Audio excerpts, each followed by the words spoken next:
আগামী সংসদ নির্বাচনে ঢাকার 4টি আসনে দলীয় প্রধানদের মধ্যে বিএনপি চেয়ারম্যান তারেক রহমান, জামায়াতের আমির ডাক্তার শফিকুর রহমান এবং এনসিপির নাহিদ ইসলাম বিজয়ী হতে পারেন। তবে হারতে পারেন খেলাফত মজলিসের প্রধান মামুনুল হক। বেসরকারি সংস্থা সোচ্চার তাদের প্রাক নির্বাচনী জরিপে এমন দাবি করেছে।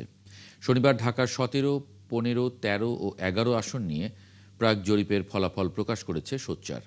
বিভিন্ন শ্রেণী, পেশা ও বয়সের প্রায় 2200 ভোটারের উপর চালানো জরিপের ফলাফলে আরও বলা হয়, এই 4 আসনের ভোটারদের মধ্যে 42.1% মনে করেন তারেক রহমান দেশের পরবর্তী প্রধানমন্ত্রী হবেন।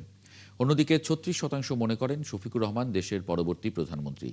জরিপের ফল বলছে, শ্রমজীবী মানুষের মধ্যে বিএনপির জনপ্রিয়তা বেশি। অন্যদিকে উচ্চশিক্ষিতদের মধ্যে জামায়াত জনপ্রিয়।